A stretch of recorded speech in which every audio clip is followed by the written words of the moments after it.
The moment I realized my 17-year-old daughter was being manipulated by a predator posing as her boyfriend, I knew my life would never be the same.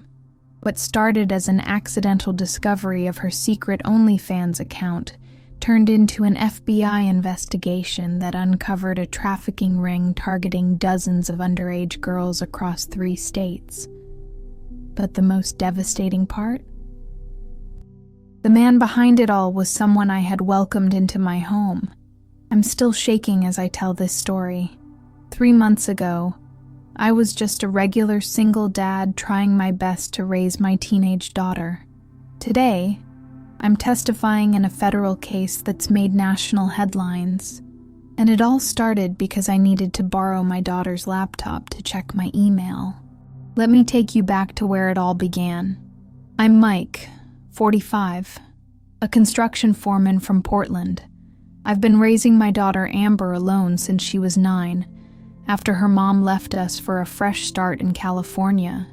It hasn't been easy, but we've always been close. At least that's what I thought until that Tuesday night in March when everything fell apart. I had just gotten home from a 12-hour shift at the construction site. My phone was dead, and I needed to check an important email about a job bid. Amber was at her part-time job at the mall, so I figured I'd just use her laptop real quick. Nothing invasive about that, right? Just a dad checking his email on his kid's computer. Her laptop was on her desk, and when I opened it, Chrome was already running. That's when I saw it. The browser had multiple tabs open, and one of them caught my eye immediately. OnlyFans. I knew what that site was. Everyone does these days. And my heart sank. I told myself maybe it was just a mistake. Maybe she was just viewing someone's content. But deep down, I already knew. I clicked on the tab, and there it was. A profile with the username AmberRose18, with over 200 posts and thousands of subscribers. The profile picture showed my daughter's face, but heavily filtered. The bio read, 18-yo college freshmen subscribe for exclusive content daily. My hands were trembling so badly I could barely scroll down. But what really made me sick to my stomach was the banner across the top of the page. 50% off. Next 24 hours only. My daughter was marketing herself like a product. My little girl, who I taught to ride a bike, who I comforted after nightmares, who I helped with science fair projects, was selling herself online. And she was claiming to be 18 when I knew damn well she was only 17. But this isn't even the most shocking part of the story. What I discovered next changed everything. I scrolled through the messages section, and that's when I saw his name, Jason. There were hundreds of messages between them, going back months.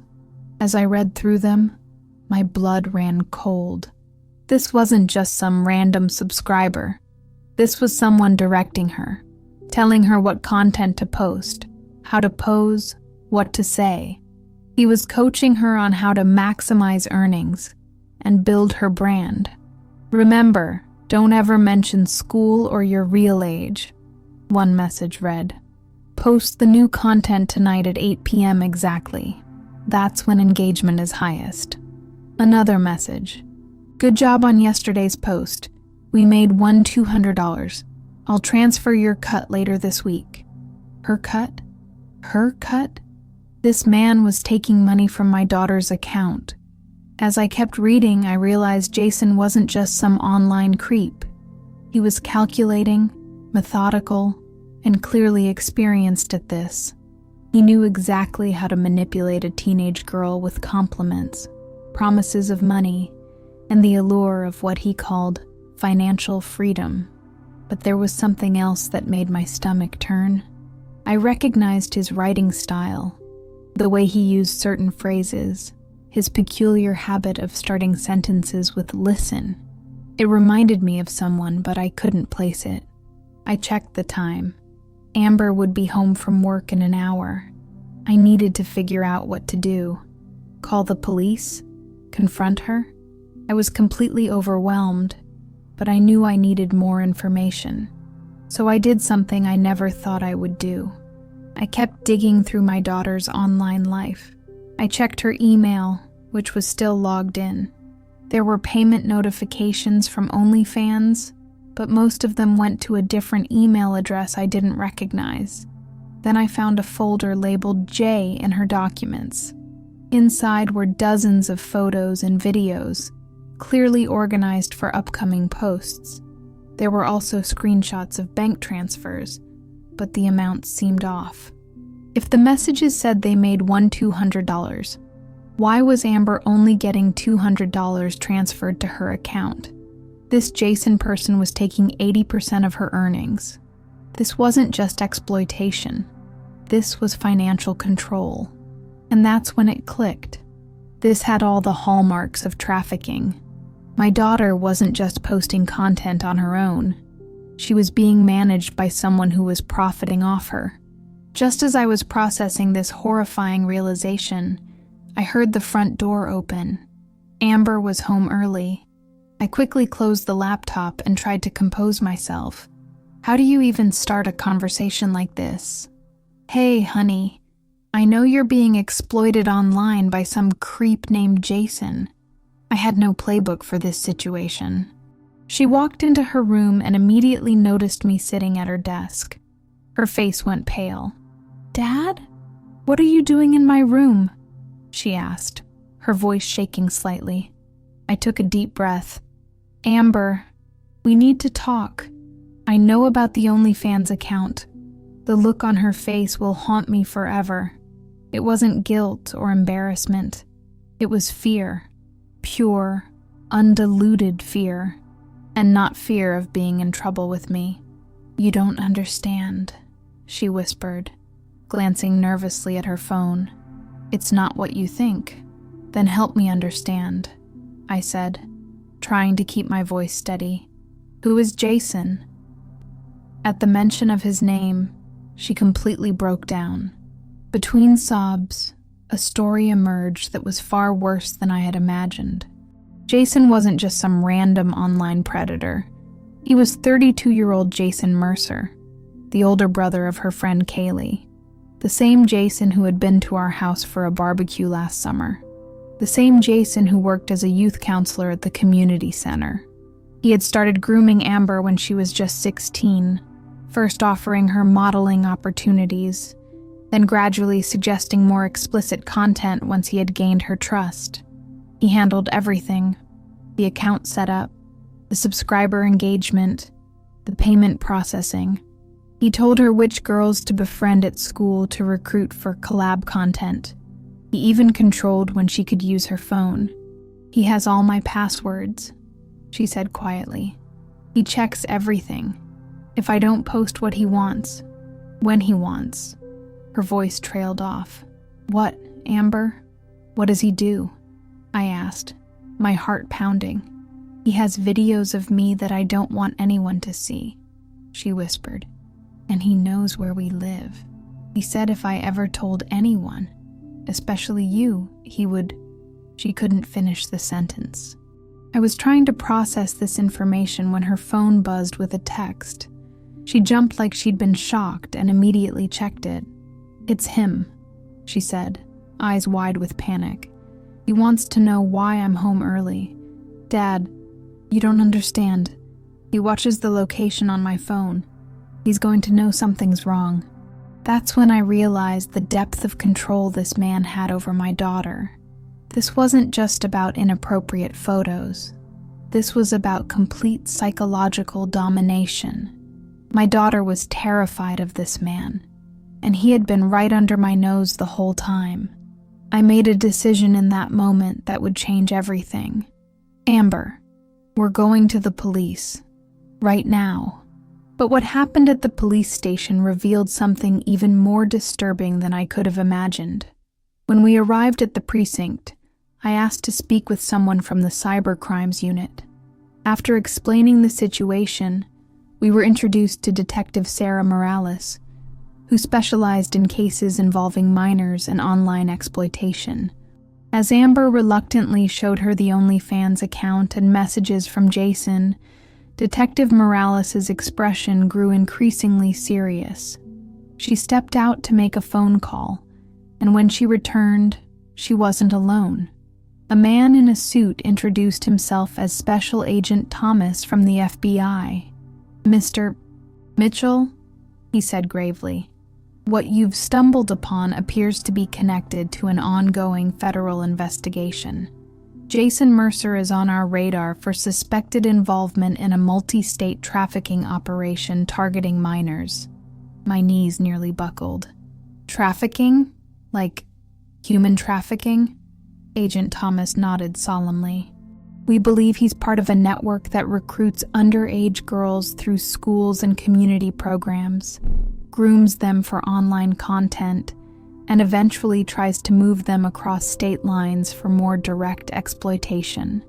Amber, who had been quiet until now, looked up with tears streaming down her face.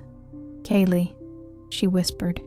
"He said Kaylee moved to Seattle for a modeling job 2 months ago, but she stopped answering my texts after a week." The agent and detective exchanged a look. "We found Kaylee last week in a motel outside of Seattle," Agent Thomas said quietly. "She's safe now, but she wasn't the only girl there." My mind was reeling. This wasn't just about my daughter anymore. This was about multiple girls, a larger operation, and my Amber could have been next. What happened over the next 48 hours was a whirlwind. The FBI set up a sting operation using Amber's account, with her full consent and my support. They needed to gather more evidence directly linking Jason to the content and the financial transactions. It was the hardest thing I've ever had to agree to, but Amber was brave beyond her years. "I want to stop him," she said with a determination I'd never seen before. "I don't want any other girls to go through this." The plan was simple, but terrifying. Amber would message Jason saying she was interested in the Seattle opportunity he had mentioned previously. The FBI would monitor all communications and be ready to move in once he incriminated himself. The next day, Jason took the bait. Not only did he enthusiastically lay out plans for Amber to come to Seattle, but he mentioned 3 other girls from her school he was working with and wanted her to help manage. He sent specific instructions about what identification to bring and what to tell me about where she was going. "Just say it's a weekend college tour," he wrote. "Your dad won't question it. He trusts you." Reading those words, seeing how this predator had analyzed me and determined how to exploit my trust in my own daughter, made me physically sick. But it also provided exactly what the FBI needed. They moved in that evening, arresting Jason at his apartment. What they found there led to 5 more arrests across Washington and Oregon, and the identification of 17 victims, all girls between the ages of 15 and 17. They also seized computers containing financial records showing hundreds of thousands of dollars in profits from the exploitation of these minors. But the most haunting discovery came when they searched Jason's phone. He had a detailed file on Amber and on me. Screenshots of our house from Google Street View, my work schedule, notes about my habits and routines. This man had been studying us, looking for vulnerabilities, planning how to eventually separate Amber from me. The next few weeks were a blur of interviews, counseling sessions, and legal meetings. Amber agreed to testify against Jason and his associates, which meant we both had to relive the nightmare over and over as we prepared for the trial. The FBI shut down the OnlyFans account and worked to remove the content from the internet, though we all know nothing ever truly disappears online.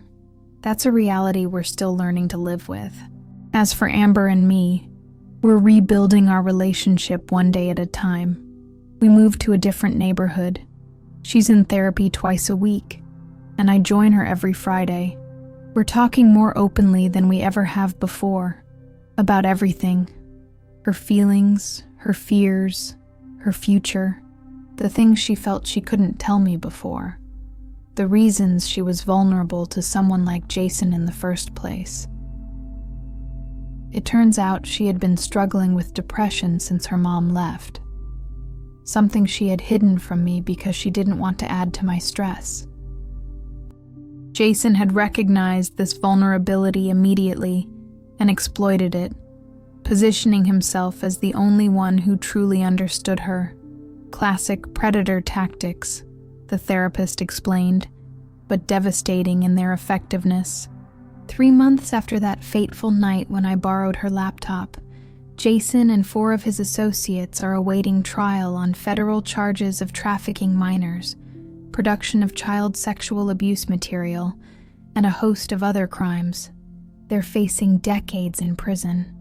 Amber is slowly healing. Some days are better than others. She still flinches when her phone buzzes with a text.